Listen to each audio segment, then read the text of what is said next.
In today's episode, we'll show you how to do a spectacular decoration which looks like a 3D rose sunk into the nail.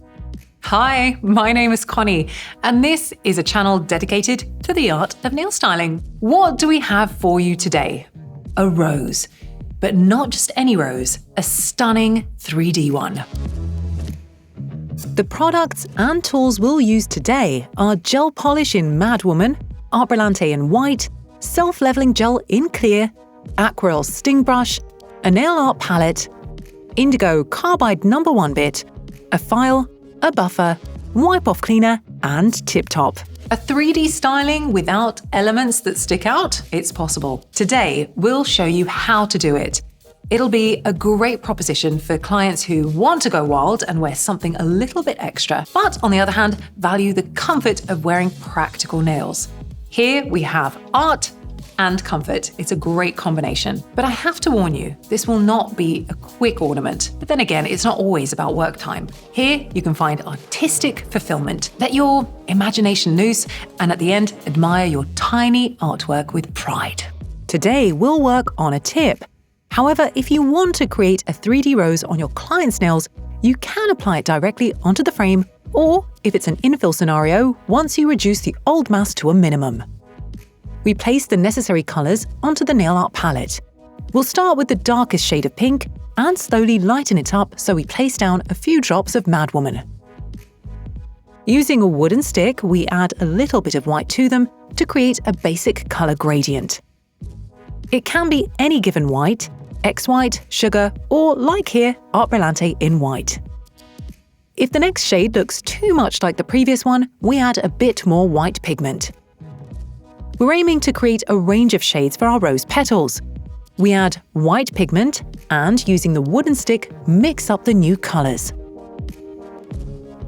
Once all the shades are ready, we move on to painting our rose. We can create this 3D rose in any colour palette we choose. Nobody is insisting this rose appears on every single nail either. Quite the contrary, it will look great on the ring finger, and that will go well with, for example, cover gel. We'll kill two birds with one stone here. One, a great overall look. Two, a shorter work time. Because if we're already extending with cover gel, then all we need to do is cover it with some gloss, and our job is done. We start from the middle of our rose. We'll be curing each stage in the lamp. To achieve the 3D effect, we need to apply some building product onto each element and raise it to an adequate height. It will be the easiest and most comfortable to work with a thick product, like a gel or acrylic gel, for example, which will stay exactly where we place it. In this episode, however, we'll show you how to do it using our clear indigo self-leveling gel. We'll work fast, which will cut down our styling time. We pick up a ball of product and apply it to the middle of the rose using the Aquarel sting brush. It's important that the product is see-through. We cure it for 30 seconds. We cover the created petal with the darkest shade from our palette and cure it again for 30 seconds.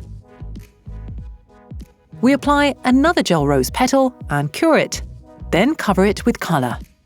This time, a shade lighter.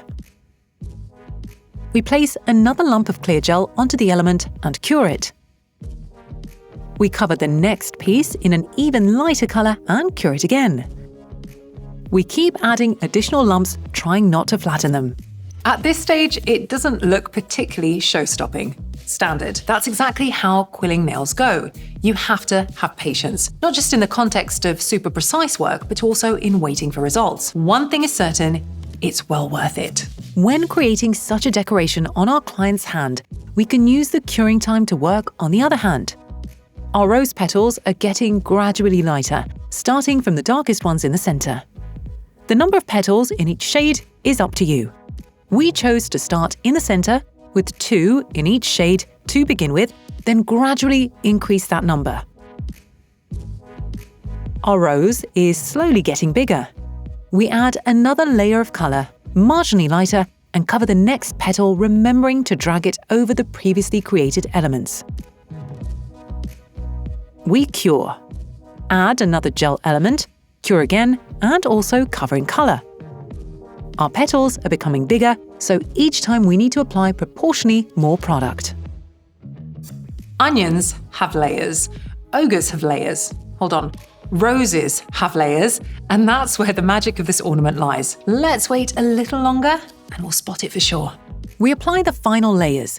When we get close to our client's cuticles, we apply less product so that the nail ends up a little lower here than in the middle. At the end, we work with pure white, and once it's cured, we add one more layer of gel. We wipe the cured product with Wipe Off Cleaner and move to the best part of the quilling nails, the filing. We can use a nail file or an e-file, preferably with the red carbide No. 1 bit, as it won't create any ridges on the surface. As we gently even out the styling, our beautiful rose is starting to emerge. We need to be careful not to overfile the surface by the edges. We can press the e-file down harder in the areas with more product, but work it gently around the tip of the nail. We can also leave this area to last and work on it with a nail file.